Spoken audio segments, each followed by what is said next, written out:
You ever look at a trash can in a wood shop or a print lab and just feel like a failure as a steward of the earth? I walked into the shop yesterday and saw a bucket full of what 3D printer folks call poop, those little squiggles of wasted plastic from color changes, and it looked like a rainbow vomited in a bucket. It's a lot of money just sitting there as landfill fodder. Always the romantic, Tiger. Rainbow vomit is exactly how I'd describe the floor of your shop after a long weekend. But honestly, for someone who hates waste as much as you do, isn't that just the price of doing business in 3 dimensions? It used to be, but the tech is finally catching up to my cheapskate heart. You've seen the Snapmaker U1. They've finally moved past the one nozzle fits all headache and went with a tool changer system. It's like a surgical team. When it needs a different color, it just hands off the entire scalpel and grabs a fresh one. No more purging 3 inches of plastic every time you want a different shade of blue. So instead of a printer snotting out half a spool of filament into a bucket, it's just efficient? That sounds almost too sensible for the tech world. What's the catch? Is it going to cost me a kidney? Well, keep both your kidneys for now. It's surprisingly accessible. And even Creality is getting in on it with their CFSC system for the K1. They're using the stick method to swap filaments. It reminds me of the first time I tried to weld two different alloys without checking the chart. Total mess until I realized there's a specific rhythm to how materials need to meet. Speaking of things meeting, you're always harping on the Maker's Bible. I assume you mean All 3DP? I saw their newest breakdown on 3D scanning. It looks like we're getting to the point where I can just wave my phone at a broken hinge and have a digital replica in seconds. We are living in the future, Alex.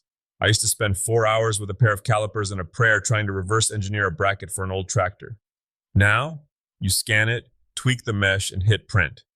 If you aren't reading those deep dives, you're basically trying to hunt deer with a sharpened stick while everyone else has GPS. Okay, move over from the plastic. Let's talk real heat. You mentioned the WAEC 2026 conference in Minneapolis. Are you actually going to go, or are you just looking for an excuse to eat your weight in cheese curds? Listen, the cheese curds are a non-negotiable perk. But June 2nd through the 4th, that's where the robots are. We're seeing a shift where automation isn't taking the welder's job.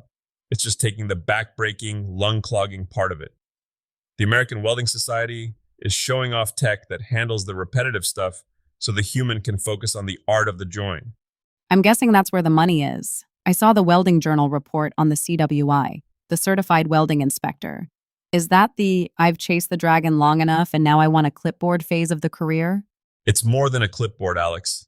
It's the difference between being the guy under the truck and the guy who signs off on the bridge staying up. It's a massive salary jump, but more importantly, it's about being the person with the final word. I remember a job years ago, a structural frame for a kiln. I thought I knew better than the inspector. I spent 3 days grinding out beads because I was 1 millimeter off the spec. Humility is a heavy hammer, and let me tell you, it hits hard. Getting that certification means you've mastered the discipline, not just the spark. So it's about moving from I can do this to I know why we do this. Exactly. It's the master part of master craftsman. And if you're looking to scale up, that's the gold standard. Let's pivot to the maker mogul side of things. I love your value-based pricing rant, mostly because I've seen you sell a bowl for $20 that took you 6 hours and $40 in sandpaper to make. Hey, those were early days. But yeah, most makers are their own worst enemies. We look at a piece of wood that costs us $5 and think, I can't charge $100 for this. But you aren't selling the wood. You're selling the fact that the customer didn't have to spend 10 years learning how to not cut their thumb off to make it. You listed 10 high-margin winners for 2026. Personalized laser-engraved home office gear seems to be the big one. Why is that still hitting so hard? Because everyone is working from home and everyone's desk is boring. A modular desk organizer made of walnut with a magnetic phone dock. It cost me maybe $12 in material and an hour on the CNC, but it solves a problem. It's the perceived value. If it saves someone 3 minutes of frustrated digging for a pen every morning, that's worth $50, $60, maybe $80 to them. So quit pricing like a grocery store and start pricing like a problem solver. That's the secret. If you price by the hour, you're just an employee of your own garage. If you price by the impact, you're a business owner. Before we wrap, I have to ask about this secret mountain table. I saw the photos online. It looks like someone trapped a piece of the Rockies in a block of glass. Is that actually doable in a weekend? Or is that just internet time where a weekend actually means 3 months? It's actually surprisingly fast if you use the right resin and don't overthink the topography. The trick is high-speed sanding. We used to spend days going from 80 grit up to 4,000. Now, with the new ceramic abrasives and modern finishes, you can get a mirror shine on a topographic pour in an afternoon. And the vintage machine stands? That feels very Tiger style. It's a classic for a reason. Mixing steel and wood is like a good marriage. The steel provides the backbone, and the wood provides the soul.